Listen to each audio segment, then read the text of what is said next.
Yep. Give me a nod when you're ready. Like fourth. Shooter's ready. Stand by.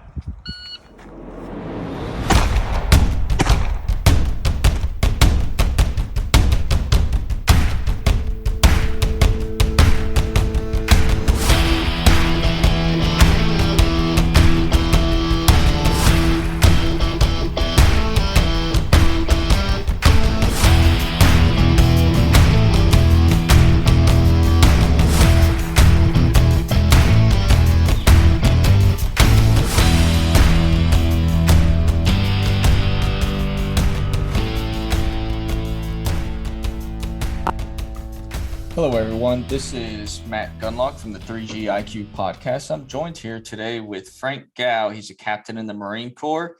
He started his own shooting team aboard Marine Corps Base Camp Lejeune, and we're going to be sitting down and discussing the steps and processes that it took him to actually get this team going. Frank, can you kind of talk about everything you've been doing? Sure thing. So I wrote my order all the way back in around August and September of last year, and it is currently being reviewed. So for context, I am stationed at 8th Com Battalion, but we are part of the 2 MEF information group, and I established a shooting team underneath the 2 MEF information group, or 2 MIG for short, that umbrella, to give us access to more resources. So it's been a long road of advocacy. Since we've started, we are about to send 18 shooters to the MIC East. We have done 2 live fire sessions. We have done countless dry fire sessions at the Armory, and we've also gone and participated in some civilian competitions out in town. And for those who are wondering, MIC East is Marine Corps Marksmanship Competition East, which is about to start next week. I believe the Marine Corps shooting team is down there right now. And they just handled the check-in process today. So Frank, how did you, when going about this whole process, how did you convince your command to allow you to start a team? So yes, and that's winning that approval is going to be the first major step. So your salesmanship needs to be on point. What I would go with is the 3 tenets that I went with: marksmanship, proficiency, leadership development, and personal pride and motivation. So marksmanship, proficiency, that's a gimme, right? Being a rifleman and being proficient in weapons is intrinsic to our identity as United States Marines. Everyone is like, on the enlisted side, you got the crossed rifles, and every Marine a rifleman is part of our ethos. But also you can articulate that now that we've switched to ARQ, which is a much more demanding course of fire, those scores are required for promotion, and they're tied to the objective scores for JPES. So if Marines want an easier time to getting promoted, and they need to work on their marksmanship, and go to the range once a year for ARQ is not going to cut it. The next thing I would focus on is leadership development. If you're going to start a shooting team, you need to work on the part of yourself as an instructor, but you're also going to need some buddies who are also good instructors. Teaching and coaching each other and mentoring each other are all components of leadership. And the last part is personal pride and motivation. You get a chance to go out and compete for some medals, whether it be in civilian competitions or at the MIC. You're going to establish some discipline with training with the weapon, being serious about developing weapons proficiency. And with that always comes a sense of accomplishment. Awesome. No, I wish, and I've said this before, I wish this program was sold the way it is now back when I first came in. I didn't even know the Marine Corps had a shooting team up until 2014. But, here I am, and here we are as a Marine Corps, and we've increased the knowledge and abilities of, thousands of Marines to where they're achieving all those tenets. We spoke about it on a previous podcast. We're issuing out 6 medals a week almost. That's awesome. We would have never seen that before. To go on though, so you obviously did all these steps, your salesmanship skills were on par. How did the command react to it? How favorable were they? Were they hesitant at times? Yeah. So every command is going to want to know the legal side of it, like the order side of it, and also risk mitigation.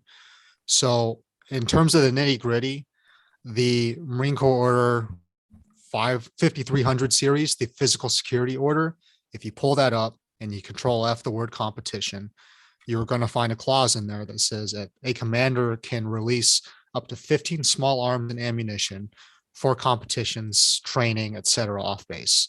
And therein lies um, your ability to use government weapons and ammunition for civilian competitions. Another part of it is just understanding how many weapons your unit organically has. For example, Combat Battalion does not have that many pistols, and it's part of the reason that I drove to create the team at the MiG level. In terms of transportation, weapons, and ammunition, you have to be very familiar with your local installation order. So it's going to be under the same order, the 5300 series. It's physical security, deals with everything, the movement of weapons and ammunition. So for Mickey East specifically, you need to know things like, hey, if I go beyond 85 miles from base, then I need the base CG's approval. But if you have all that down, like if your commander asks you, hey, what authorizes this? And you say, hey, sir, it's this order.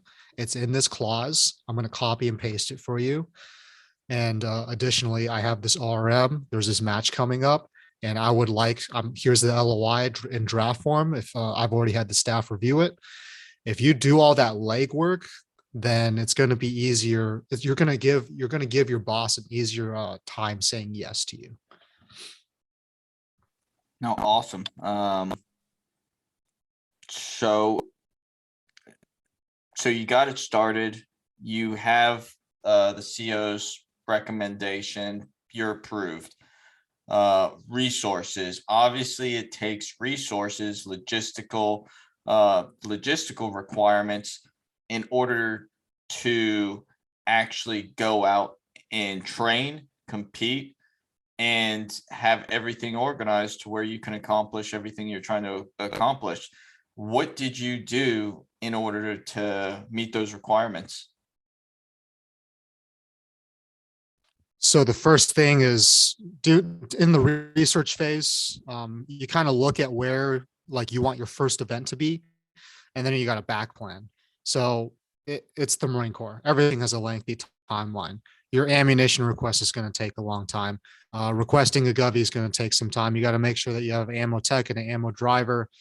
I mentioned before looking at your unit TE and seeing how many weapons are available are being used for something else. Like you don't want to schedule your range at the same time as, say, for example, Sergeant Major's post and relief, because you're going to have a bad time and he's probably going to win out over you. So just looking into the actual logistics, those timelines, planning a range happens a lot in the Marine Corps. There's lots of POA plans of actions and milestones and planning guides, talking to people who've done it before. But those are all, and I would also say looking into range control regulations as well, becoming like Marine Corps range control certified myself helped.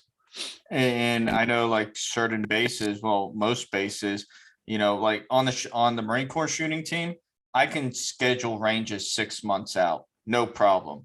But you won't really find that anywhere else. I know the School of Infantry, I believe they can only schedule ranges 3 months out. As a user, a unit at the unit level, battalion level below, you're realistically looking at maybe 30 days out. And by that time, a lot of ranges are already booked. So you kind of have to have that initial plan. This is my first course of action. This is my secondary course of action. And here's my tertiary. If I can't get this, I'm going to use this. If I can't get this, then I'm going to go here. So it's kind of recognizing what range control allows, what you can do on those specific ranges. What are your restraints and your constraints, and how can I make this all come together at the end of the day? Make sense? Am I right in that surmise synopsis? Yeah, no, that's absolutely on point. And I would even say, like, if you got your command behind you and you have a course of fire that you want to make work, just go to range control and say, like, hey, I want to do barricade shooting with steel targets out to like 500 yards. We've requested alpha 40 frangibles. So what can we do? And the range control on Camp Lejeune, they've actually been extremely helpful. When you go to them with all your ducks in a row, they'll be like, oh, okay, let's see, this range, and this range would work. This range already has been reserved by SOI or Grunt Battalion. So I think this one will work for you. This is the one that we recommend. You're gonna have to work with them anyway, because if you're doing anything outside of just firing along the primary direction of fire, they are going to need a special range request, and they're going to want to go out and look at your setup, whether it's steel or whether you got movement. Just making sure that you're completely within the left and right lateral limits. But they'll work with you, and it's better to talk to those people sooner rather than later. And not only that, I'll add this in, when you're dealing with any type of movement, they automatically start thinking fire and maneuver, fire and movement. And so they're thinking that you're going to be in flak and Kevlar, which is not the case, because, a lot of the competitions we go out and shoot, we're not wearing a flak and Kevlar. So you're going to have to put in a special range request, allowing you not to utilize those those protective gear, that protective gear. So it does take that planning. You do have to put the work in, and you do have to communicate. Communication is going to save you at the end of the day. And if you have your ducks in a row, you're not going to have an issue. It's just work that you have to put in. Yeah, no, you're absolutely on point on that subject. If you want to run slick and you want to move around and shoot, that has to be signed off. I think it was called an exemption, or it's called a deviation. That has to be signed off by the base CG. So just understanding that timeline, I would say that and probably ammunition are and the range request are the longest poles in the tent. The general rule of thumb is to start on the things that are outside of your control as soon as you can. And then while all those things are moving, you can focus on the things that you and you and your unit can control, like developing your instructors, setting up barricades, like finding shooters for your range, all that other stuff. So with all that being said, what kind of relationships have you developed, and how have you utilized those relationships to assist you along the way? So we started by talking about getting commander's approval, and that's a very important relationship. I would say that your ability, like, I would say, do most of your conversations over the phone or in face to face. People ignore emails, and also things are misconstrued over emails. And I just don't think it's a very effective way of communication, even though it is the most convenient way of communication. So in general, your CEO, the S4, because the armory, ammunition requests, your transportation requests, you're going to need to go through them. The S3 is going to want to know as well, because you're reserving ranges, and that range is going to fall under the umbrella of operations. On my side, some of the contacts I've had, I mean, Matt, I talked to you a lot about this, and you recommended Gunnar Archbell is over there in Camp Lejeune, and he helped me a lot for my first range. He helped me draw up those SDZs, and he said, hey, like, I've worked with range control so many times. This is what I recommend if you want to make sure your plan goes through. And it did. And I would also say that my contacts, the Marine Corps shooting team, helped a lot. Having Sergeant Cardenas and Nelson come down and help with that first pistol range was very helpful as well. And I would also say, like, establish good relationships with people who know other people. Our dry fire routine, we do every Tuesday and Thursday for the MIG shooting team from 11 to 13, just chow hours. And the way I worked that was my XO at my battalion knew the MEF support battalion XO. I believe they went to command staff together, and we were able to work out a deal where we basically go and we draw stock pistols with holsters and magazines. And we just put up a bunch of IPSC targets on the side of the armory, and we spent 2 hours dry firing. So those are some examples. Like, I mean, we already talked about range control, having a good relationship with them. It's easier to establish that relationship if you go and see them in person rather than just be some random person over email. But realistically, like it takes a village, or rather a base, to get this going off the grounds. So yeah, relationships are key. And I'll even go and add some of my own personal experience. Whenever I came to the shooting team, I'm not going to say that the relationships with range control were bad, but they weren't the greatest. And, range control is just trying to do their job. They're trying to make sure everybody that is conducting a live fire range is being safe. So in order for them to do their job, you have to communicate your plan to them. They shouldn't be trying to pull information from you, because if they're doing that, your timeline is going to get backed up, and then you may not be able to achieve things. And so, like, the individual that I talk to one of the leads at range control almost on a weekly basis and kind of give him updates. We have become really good friends, to the point now where on the Marine Corps shooting team, we kind of have free reign over what we do as long as we communicate it with him. I've gone as far as, hey, Marty, can I do a shotgun jungle run on this portion of the range here? And he's like, yeah, let's do it. Let's plan it. Tell me where you want to start. Tell me where you want to end. And 2 weeks later, we have a shotgun jungle run. And you might think 2 weeks is a long time, but I didn't need it 2 weeks prior. I needed it 2 weeks later. So because I knew what I was trying to achieve and when I was trying to do it, and I had those planning steps and process, and I had those relationships built, I was able to go out there and achieve some of these goals. So relationships are big things. You can't go in there all the time with this alpha male attitude, because having an alpha male attitude is going to hurt you more than help you. You have to be willing to work with people. Yeah, no, you're absolutely on point with that. The thing I would add is, you said make it easy for range control to do their job, and they want to do their job.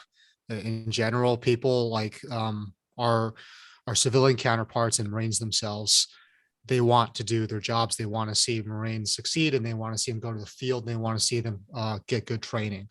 I'll quote my friend Jared Hallmeyer, who you met out at Panthera back in August. He always said, if you want people to do things the right way, make it easy for them. And the way you make it easy for other people, like those organizations I mentioned, your S4, your S3 range control, is you have your shit together. Because and also, like you said, you communicate it. If that happens, then you make it easy for people to support you. It's like what I said with back in the beginning with initial momentum. When you have built something that works and that is tried and true, people are going to fall in line behind you. If you come to somebody with a last minute plan that's shaky, then that's a lot harder to work with, and there's no guarantee that people will jump through hoops in order to make your plan work. People like ideas, but they're not going to make a decision based off of an idea. They're going to make a decision based off of a solid plan. Yeah, no, you're absolutely right. So what resources did you utilize in order to get participation and develop interest from the Marines and the command? So I pushed up my order. My boss, my battalion commander, helped push it out to all the other battalion commanders just to solicit interest. And I will go ahead and say that blasting emails out over distros, which I have been doing for a very long time, trying to get Marines into competitive shooting, it works, but I don't think it's effective at all. Not all Marines have access to a computer. Distros are perpetually incorrect based on who's actually in the battalion at the time. So in terms of actually getting the word out there, I didn't do it, but you could use a flyer. You could use social media. Just understand that like your flyers are going to go on read boards that are always cluttered up with other information. Social media is full of people vying for each other's attention. So really, what I did, as you know, I went back to my old stomping grounds at Second Intel, and I made direct pitches to Marines. I was like, hey, like, I know you're a good Marine. Are you interested in being part of a shooting team? We are going to do one pistol range and one rifle range. We're going to do a bunch of dry fire sessions, and we're going to get ready for the Marine Corps marksmanship competition that's coming up in March. And I want you to be on the team. And that was a lot more effective than sending emails into the void. I would also say some other things that you could do is if your battalion or your command already has social media presence, you could try to leverage that. If you know that Marines congregate at a local match, might not be a bad idea to go out there and just ask the match director if you can talk to them about support for your command sponsored shooting team, and say like, hey, Marines, like, we're starting this. You get an opportunity to shoot for free. We're just need to put a little bit of effort in. Comstrats out there, you could use them. They can come up with some pretty good promotional materials, but from what I've seen, Comstrat is also really, really freaking busy. And Luckily, you have to get your requests in well in advance. The communication has to be there in advance. And they're not going to necessarily do things for free for you. So you have to be able to offer them something and tell them the whys. yeah, absolutely. But then again, it is shooting. So my pitch was I campaigned pretty hard to try to get Comstrat Marines on the team proper. It's just that so many of them were busy with cold response and other competing priorities. However, I am in contact with someone from Comstrat they're trying to send someone out to take some pictures of us while we're out at the competitions at the Marine Corps Marksmanship Competition East. So hopefully hopefully that works out. And I would, when you are starting something, I think it's those face-to-face interactions are key. So I'd even consider like pushing out like, hey, we're doing like an information session at these times in this conference room. Show up if you're interested in shooting. Like, have some snacks, have a little bit of coffee, that tends to bring people in. And then just pitch them your idea, like tell them directly, like, hey, we are going to shoot. We're going to train together, and we're going to go and try to win some medals at an upcoming competition. And a lot of Marines will be sold on that. So how do you plan on keeping this going? You yourself, you have orders. You're going to be leaving. How is it that you plan on somebody becoming your successor and keeping the interest up with this program? So I am slated to leave Lejeune in July, and I started thinking my succession plan honestly back at the beginning of the year, but only now have I concretely like started talking to people about what my next step is. So we run into this all the time, right? Something good that unit's doing dies on the vine as soon as the guy or the gal leaves. The Marine Corps doesn't keep people in one position for very long. You're going to leave after 3 years. And I would say that the manner in which you prepare a unit for your departure is also a fundamental aspect of leadership as well. So for me, a lot of this has been personally driven, right? Like, my pistol proficiency is what has been driving our dry fire sessions. I set myself up to SIG Academy for a week to attend their instructor development course, and I came back with a lot of good knowledge, but they also pointed out a lot of good things about the way like I communicate and I interact with the audience. So I brought that back, and that's a lot of what I use. That curriculum is what I used to teach Marines this past week when we were out at the Verona Loop ranges, and we shot rifle for 2 days. So the next step is I'm picking multiple people for OIC position. Got a couple lieutenants that I'm grooming to take over that spot, and I'm going to bring them in and I'm going to share with them all my documents. I'm going to share with them my shooting team order.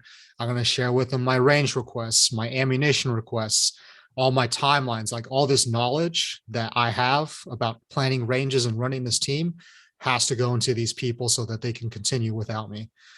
On the junior Marine side, or I'd say the NCO side, the next evolution that we're going to do, we're going to shoot the MIC, hopefully send some Marines to championships. And my plan is in May, I want to take some of the Marines that took coaching really well and had like good personalities, good enthusiasm, and I want to use them as instructors. We're going to take some time, and I'm going to tell them, I'm going to give them the latitude to come up with a period of instruction. We're going to do some murder boards, and then I'm probably going to use my company as a training audience, and we're going to go out to the range, and we're going to have these Marines run the class. They're perfectly capable of it. NCOs can do great things. You just got to put them in the position to succeed. So yeah, just some things that I'm thinking ahead for my exit this summer. I want to see it stick around. I've put a lot of time and energy into this, and I'm already seeing positive improvements from it. Marines are telling me like, hey, like this is an awesome opportunity.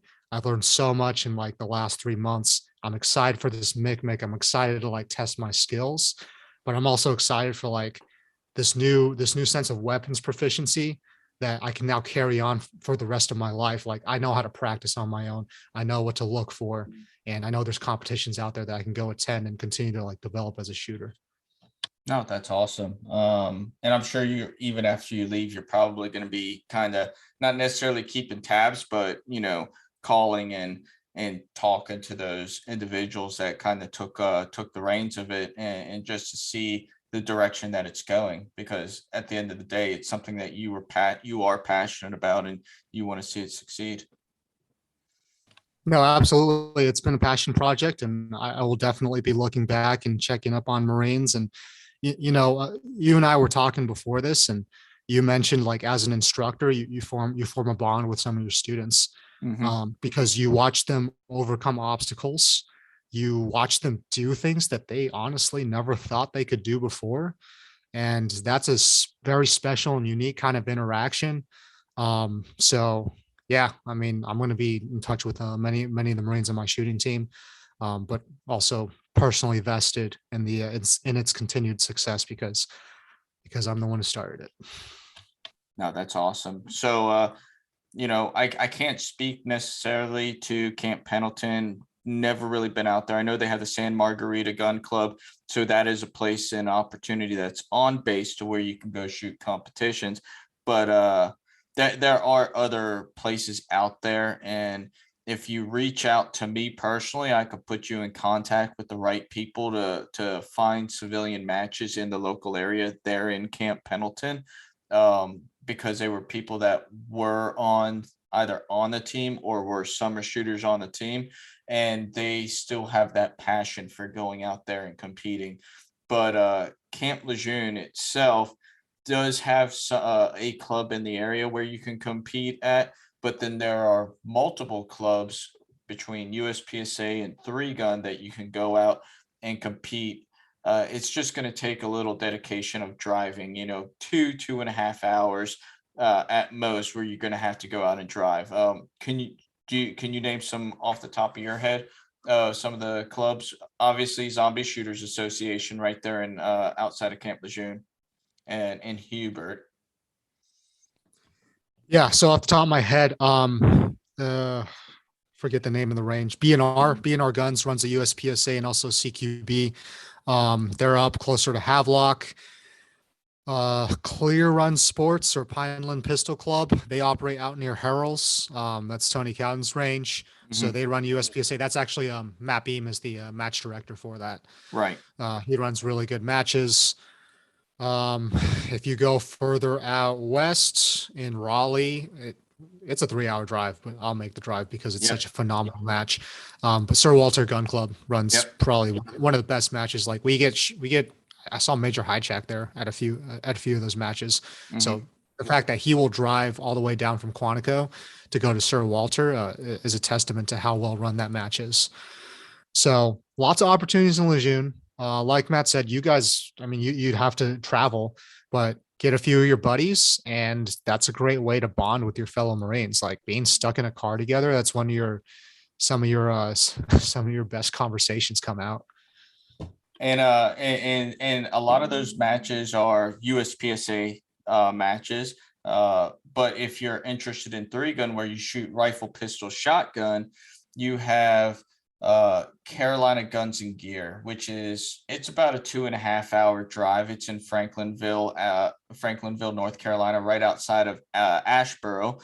I would say hands down the best 3-gun match that you can go to within the state of North Carolina. And I mean, most ranges I've been, Jason Byerly, who's running the Battle for the South through Zoo City Armory.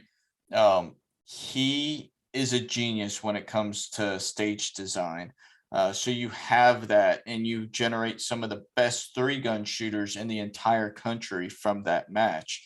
You also, down at Ant Hill, every 5th Sunday of the month, when there is a 5th Sunday, they do a 3-gun match there. I believe Jeff Pelton runs that match there. So there are some multi-gun matches in the area that you can go to. ZSA also does a 2-gun match. So there are resources. So, yeah, so North Carolina's got a really good scene for competitive shooting. And a lot of these locations are away from Jacksonville, but that's not a bad thing to get out of Jacksonville. You're right. Actually, I would heavily encourage it. Yeah, I mean, everybody talks about how, there's nothing to do in North Carolina. There's nothing to do in Jayville, and in some cases, it's right. But I'll go into some of my own little personal history. First, I will say, you being stationed in a specific location is what you make of it. You're either going to have a really good time or a really bad time, and it really depends on what resources you utilize. Whenever I was stationed down there, and I was down there for 13 years, which by any means is a long period of time. Granted, I jumped deployment to deployment to deployment because that's all I wanted to do. But hey, I was a volunteer firefighter for about 4 or 5 years. I played hockey down in Wilmington. I was a 3-gun shooter while I was down there, and I traveled to these matches. I kept myself busy, and I kept myself doing things that interested me. So, you have the marina there. You can go kayaking, you can go scuba diving, but like what we were talking about is you have opportunities to improve yourself as a Marine by going out there and shooting competitively, because it's only going to benefit you, increase your survivability, and increase your lethality if you ever go into an austere environment. Yeah, and what I'll add to that is, honestly, I think I've had more fun in Camp Lejeune than I was stationed in Miramar for 4 years, and it's a beautiful duty station by all means. And while we're talking about places to go shoot, if you are stationed in Camp Pendleton or Miramar, Linea del Fuego, which is just the firing line in Spanish, they operate out of the Palace shooting range, and that's out near Temecula. It's on an Indian reservation, and they do 3-gun, IDPA, and USPSA. That's actually where I got my start. And that's I didn't realize that was the only match I'd ever experienced when I first started competitive shooting. And that is a very, very quality match.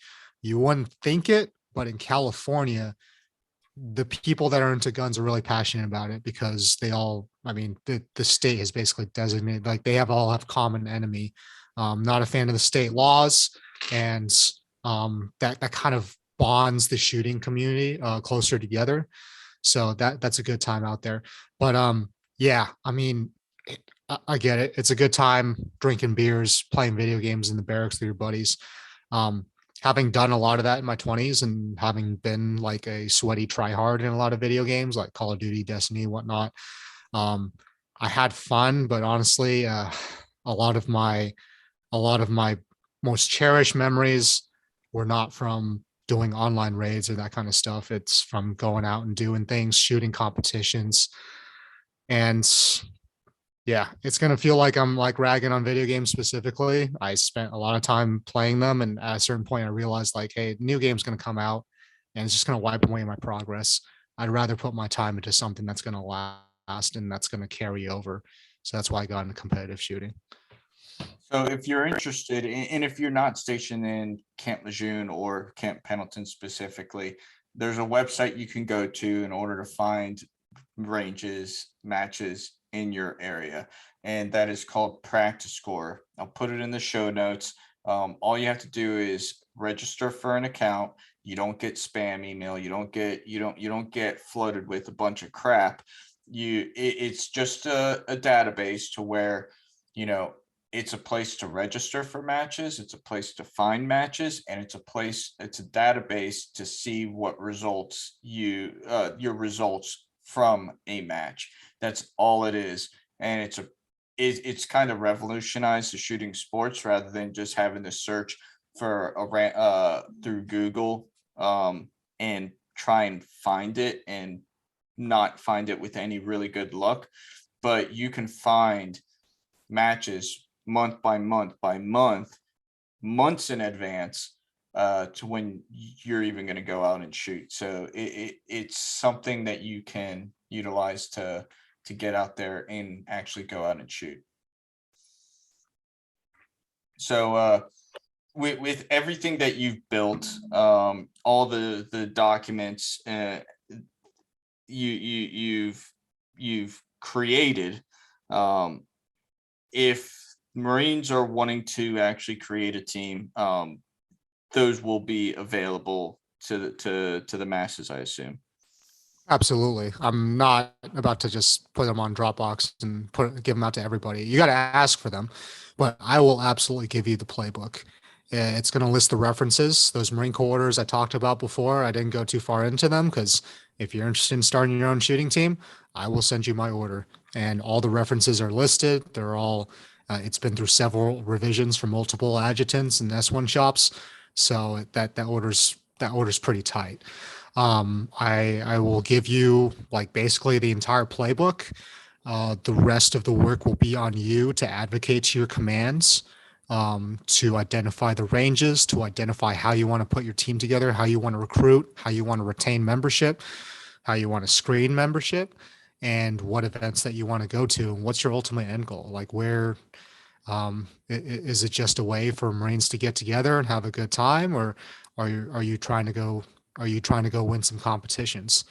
Either way, you're going to get some good shooting out of it. You're going to get some good marksmanship proficiency out of it. So it's a win either way. No, I appreciate you doing this. I appreciate all the efforts you've made in increasing the marksmanship at Camp Lejeune. And yeah, I appreciate all the efforts. No, thank you. Yeah, of course. And I mean, I thank you. I bounced a lot of ideas off of you. I think we started talking about this shortly after we ran the tactical games together. And I appreciate you being a sounding board for things. If I may, I just have like some general advice and things, little things that I've learned from starting the shooting team that I'd like to go over before we wrap up the conversation. Absolutely. So I touched on it in the beginning, but starting something is always the hardest. You know, when the framework doesn't exist, that's some of the hardest work that I've found that you will ever do, not just in the Marine Corps, but life in general, right? So, and there's a lot of, for lack of a better term, power brokers within the Marine Corps, and figuring out like which ones you need buy-in from to effectively move your ideas forward is pretty important. Ultimately, like I mentioned at the beginning, I wrote my order in August and it is still being reviewed. This is a long-term project. Do not get discouraged. You're going to run into a lot of snags, but ultimately, I've come to expect that. I'm going to be at 12 years in May, and I have no illusions about the way this institution is. You're going to get orders sent back for menial things. There's going to be questions from people who just don't understand what you're doing, and it's just an opportunity to improve on your product. Another bit of advice I'll give is that you still need to be good at your day job. Like, if you aren't good at your day job and you're trying to start a shooting team, your command is not going to get behind you. Like, your local leadership and everyone, they are not going to be likely to support you. I'm currently a company commander, and if my Marines weren't getting trained and I wasn't taking care of them and my gear was falling apart, then my boss would be like, hey, Frank, no way. I need you to actually be good at your job before you take on these extracurriculars. And it's going to be a lot of work, but get some other people who are passionate. Like, find other people who you can rely on and use them. Like, I've had the benefit of having other people help me along. Like, I had Sergeant Faust from MARSOC help me as instructor for this last rifle range. Chief Officer Hallmeyer, he also jumped on and he helped me as instructor as well. So you're going to need people to help. Our dry fire schedule, like, that's another thing. If you can, by the time that I briefed the MIG commander at a desk side brief, I was able to tell him, like, hey, sir, my Marines practice 4 hours a week. It's not live fire, because planning a range takes time, takes Marines away from their jobs, and it takes a village to put a range on, right? But dry fire is cheap, and those weapons are just sitting in the armory anyway. It's not like you're going to get them dirty. Honestly, if you go up to most armory chiefs and just say, like, hey, like, I mean, it happens anyway. That's what Grass Week is. You take weapons out of the armory and you just aim at a barrel. It's no different with pistols or anything else, or if you want to practice other things outside of the ARQ. So but also I would say that by the time you hit the range, you have a plan and you're trying to hit a deadline. Dry fire gives you the ability to slow things down and isolate individual, like, problem shooters and talk to people one-on-one. And you're not going to necessarily have that luxury on a live fire range where people are shooting around you and you can't necessarily have, like, a conversation, a one-to-one conversation. So that's just another pitch for dry fire. And honestly, that should be a habit that you groom as well if you're interested in becoming a competitive shooter. When you plan your first event, it has to go well. Not only from the command perspective, if you go out there and you absolutely punts it, they're going to be like, why are we wasting time on this? I will speak plainly about our first event. It was not ideal. It was a very cold day. I talked to range control a little late. We were pushed like 100 yards down the range from the road, just so that we could accommodate the left and right lateral limits, and because we want to do some, like, shooting and moving. But we did not get our ammunition until the early afternoon. And it took me going to the ASP and talking to like the staff in CUIC and saying, like, hey, look, like, I'm the OIC of this range, and this is the first time doing a range in Camp Lejeune, and I take responsibility for everything that's gone. I'm not even going to go into what went wrong that day, and the blame's with me, right? I'm the OIC. But I was like, look, I've had Marines sitting out there in the cold all morning, just dry firing, waiting for the ammo. I got 2 Marines from the shooting team ready to instruct them. Is there any way we can still draw ammo and make sure that they get some training value out of today? And it goes back to what I said about face-to-face conversations. Ultimately, he was like, yeah, let's make it happen. And we were able to get some training value out of that day. And the Marines still had a good time. Like, they were wet, cold, and miserable, but they were firing 9mm, and they were learning a lot. And ultimately, but the other side of it is, if your first event doesn't go well and you just went around and you recruited a bunch of Marines, and say, for example, if I hadn't gotten the ammo, all those Marines would have sat out in the field for half a day, and they would have just gone home, just been like, hey, today was a wash. I don't really know if I want to do this mixed shooting team thing anymore. And so in one fell swoop, you could lose your command's backing, and you could also lose all interest from those Marines, because, like, if you're starting a shooting team, that's a voluntary thing. You can't compel them to be there. They have to want to be there. They have to want to be there to become better shooters. And if you aren't providing them the means, then they're just going to go do something else with their time. Wrapping up here, but keep your commander informed of your successes. Like, tell them, hey, the range went awesome. Here's some pictures. Invite them out to your events. They want to see Marines in the field. Like, commanders want to get out from behind their desks, and they want to see Marines out there getting it. And like we talked about, like, look at what civilian events are in the area, because right now, I think the best shooters are in the civilian crowd. I don't think the military has primacy over weapons, over marksmanship anymore. I have learned more. Almost all my learning has been from the civilian side. So I know, a bit long-winded and jumped over a bunch of different topics, but anything else to add, Matt? No. Like I said, I appreciate everything. I appreciate the efforts that you've done. For those of you listening, reach out to me, reach out to Frank. We will point you in the right direction in order to make it happen. Thank you for listening. Let us know what you think, and good luck in your endeavors. Have a good day.